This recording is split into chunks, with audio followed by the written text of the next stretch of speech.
Good morning, students. Let's see our fourth chapter from Supplementary Reader, The Old Clock Shop. Christmas Eve had arrived. As last-minute shoppers were going home, a thick white sheet of snow lay over Salt Lake City, USA. Yet the lights were still burning in the old clock shop as Ray, its old deaf owner, worked on a clock he had sold that day. तो Christmas जो है वो आ चुका था और last minute पर जो shopper जो थे जो कि शॉप में काम कर रहे थे वो घर जाने के लिए अपनी शॉप जो है वो बंद करने वाले थे। और फिर जो कि क्रिसमस का टाइम था तो वहाँ पे स्नो गिरी हुई थी और वो कैसे लग रही थी जैसे कि कोई सॉल्ट हो। और यूएसए की जो सिटी जो थी सॉल्ट लेक सिटी, वहाँ पे स्नो गिरी हुई थी। और उसी समय जो है एक ओल्ड क्लॉक शॉप जो थी जहाँ पे रे करके एक पर्सन जो काम करता था वो ओल्ड था और डिफ था, यानी कि उसे सुनाई नहीं देता था। और उसके वहाँ पे लाइट जो है वो उस समय चालू थी, उस समय उसकी शॉप चालू थी और वो एक क्लॉक शॉप चलाता था और उस दिन उसने कुछ क्लॉक जो है वो बेची थी। Having finished his work, Ray stood up and was on his way to the back room when a cold rush of air from the front door hit the back of his neck.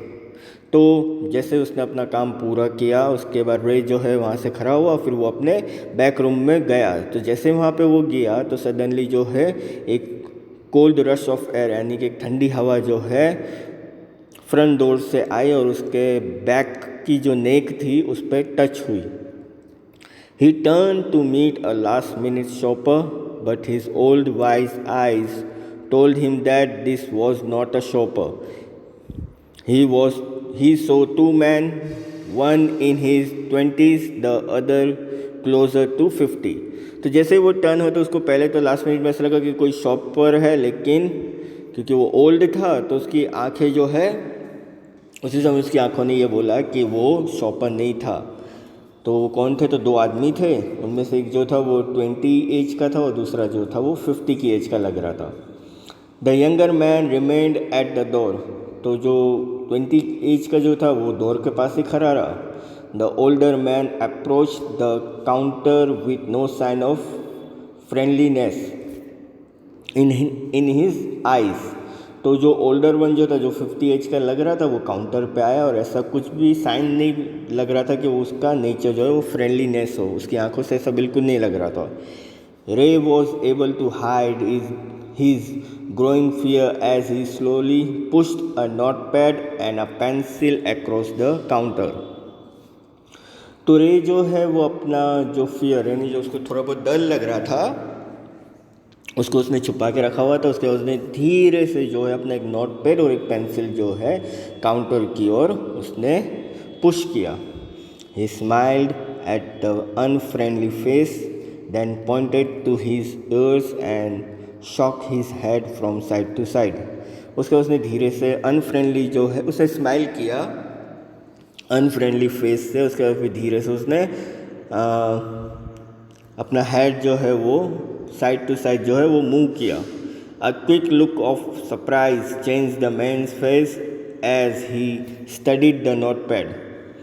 तो वो आदमी जो था वो थोड़ी देर बाद surprise हुआ ये देख के कि उसने नोटपैड दिया हुआ है कुछ स्टडी करने के लिए। Then turn and said something to his friend, और उसके बाद फिर वो टर्न हुआ, उसने अपने फ्रेंड से कुछ कहा। रे used the chance to look closely at the man, paying attention to the shape of a gun and a restless hand in his man's right coat pocket. रे जो है वो उसने थोड़ा बहुत चांस लिया, उसका उसे क्लोजली देखा उस आदमी को, तो सडनली उसको एक ऐसा लगा जैसे कि उसकी जेब में जो है कोई गन रखी हुई है उस शेप का था और उस आदमी का हाथ जो है वो राइट पॉकेट के अंदर था। तो ऐसा लग रहा था जैसे उसके राइट पॉकेट में गन रखी हुई है। Anger boiled with him but it was keeped down by an inner voice that said, "Be still." अब उसे गुस्सा आने लगा था। रे को गुस्सा आ रहा था, लेकिन उसकी इनर वॉइस, जो अंदर की जो आवाज़ थी, उसने कहा अब भी शांत रहो। He wrote on the pad, "May I help you?" तो उसने उस पैड में लिखा कि क्या मैं आपकी कुछ मदद कर सकता हूँ। For the first time, the older man looked directly at Ray and smiled. उसके बाद पहली बार ऐसा हुआ कि वो जो ओल्डर आदमी जो था 50 एज का, उसने रे की तरफ देखा और स्माइल किया।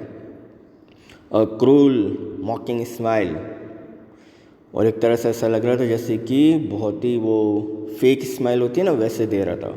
They both understood why he was there, why his friend remained at the door. और वो दोनों समझ चुके थे कि वो वहाँ पे क्यों था और उसका फ्रेंड जो है वो डोर पे क्यों खड़ा हुआ था। They looked like men who were down on their luck and were now ready to try something they would later be sorry about. तो वो जो है एक आदमी जैसा लग रहा था और वो वहाँ पर अपना लक जो है,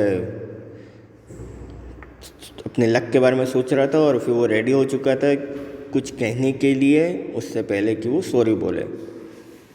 the clock ticked on. Ray calmly wrote another message. Have you come to pick up a clock or watch? तो सडनली जो है क्लॉक जो टिक टिक टिक टिक करने लगी, क्योंकि अब बिल्कुल शांति छाई हुई थी शॉप के अंदर। और रे ने एक मैसेज लिखा वापस से उस नोटपैड में, have you come to pick up a clock और वॉच, क्या तुम यहाँ पे क्लॉक या वॉच लेने आए हो। Then he pointed to the long board filled with hanging clocks and pocket watches. उसके बाद उसने पॉइंट आउट किया जहाँ पर एक बोर्ड था और वहाँ पर जो है कुछ क्लॉक जो है वो टंगी हुई थी और कुछ पॉकेट वॉचेस थी। He wasn't a pawnbroker, but at the same time couldn't say no to the needy people who placed their old watches or clocks before him for anything they could get. तो वो pawn broker नहीं था। Pawn broker that means जो कि कुछ ना कुछ जो है बेचने के लिए आते हैं, कुछ पुरानी घड़ियाँ होती तो उनको बेचने आते हैं, कुछ ठीक कराने के लिए आते हैं। लेकिन उसी समय जो है उसने ना भी नहीं कहा, क्योंकि वो जो आदमी जो वहाँ पे आया था वो ओल्ड वॉचेस जो थी और क्लॉक जो थी वो या तो लेने भी आया था या फिर वो बेचने आया हुआ था। लेकिन उसने ये नहीं बोला कि वो पॉन ब्रोकर है या नहीं है। He loaned more than he should. अब वो जो है ज़्यादा जो है उस पर एनकरेज कर रहा था कि उसको एक्चुअल में क्या करना है वहाँ पे। They would be there when the owners wanted them back at the same price he had paid with no interest. अब वो वहाँ पे था तो वो जो ऑनर जो था, यानी कि जो 50 एज का जो पर्सन लग रहा था, वो वहाँ पर कुछ देने आया हुआ था, लेकिन उस समय उसको उसकी प्राइस चाहिए थी और उसको किसी तरह का कोई इंटरेस्ट नहीं चाहिए था। Then the older man seemed to feel a little easier, took out his hand from his pocket and quickly looked at the watch on his wrist. How much will you give for this? The man wrote. उसके बाद suddenly अपना हाथ जो है वो pocket में से निकाला ताकि सामने वाले को इजीली समझ में आ सके। और उसके बाद फिर उसने जो घड़ी जो पहनी हुई थी अपने हाथ में, वो उसने उसके लिए नोटपैड में लिखा कि तुम इसका मुझे कितना दोगे। रे noticed a little shame in the grey eyes look at him. The watch was nothing special and yet had great powers. तो रे ने ना थोड़ा सा नोटिस किया उसकी आंखें, यानी कि पहले तो वो सोच रहा था कि शायद ये लोग बंदूक लेके आए हैं और ये लोग यहाँ पर जो है मेरे पैसे चुरा के ले जाएंगे या लूट के ले जाएंगे। तब उसे थोड़ी सी शर्म आने लगी और उसके बाद फिर उसने उस घड़ी की ओर देखा, लेकिन वो इतनी स्पेशल भी नहीं थी, लेकिन हाँ उसके जो पावर है वो अच्छी तरह चल रहा था, घड़ी अच्छी तरह काम कर रही थी। It was something to an exchange a way out of a bad situation. अब कुछ चेंजेस हुआ था, है ना। तो वो क्या हुआ था कि वो बैड सिचुएशन से बाहर आ चुके थे। पहले उसको ऐसा लगा कि शायद ये लूटने के लिए आए हुए मुझे, लेकिन उसके बाद पूरी सिचुएशन चेंज हो गई। Knowing that great need had brought the man to his shop in the first place, Ray asked, how much do you need for it? तो अब ऐसा लगने लगा था कि वो उस प्लेस पे जो है कुछ ना कुछ चीज़ देने के लिए आया है और लेने के लिए भी आया हुआ है। तो रे ने उससे पूछा कि आपको इसके कितने ही चाहिए, how much do you need for it, तो आपको इनका कितना चाहिए। The reply came back on the note pad, what ever its worth. तो सामने से रिप्लाई क्या है नोट पैड में कि जितना इसका होता हो उतना आप दे दीजिए। रे reached into his cash box, pulled out a $50 note and passed it into the man's hand. तो रे ने कैश बॉक्स के अंदर अपना हाथ डाला, वहाँ से उसने $50 निकाला, उसने उस आदमी को हैंड ओवर कर दिया। As they shook hands, Ray looked into the man's eyes. They seemed to say, "Thank you." उसके रे जो है उसकी आंखों में देखता रहा और उससे हाथ मिलाने के बाद उसकी आंखों में उस आदमी ने उसको बोला thank you. They both knew the watch wasn't worth that much. और वो दोनों ये एक चीज़ ये जानते थे कि वॉच की कीमत इतनी ज़्यादा नहीं थी। Before turning to leave the man wrote, तो वापस जाने से पहले उस आदमी ने एक चीज़ लिखी, I will be back to pick it up as soon as I can, merry Christmas. तो उस आदमी ने क्या लिखा कि मैं वापस एक दिन ज़रूर आऊँगा कुछ ना कुछ चीज़ यहाँ से लेने के लिए,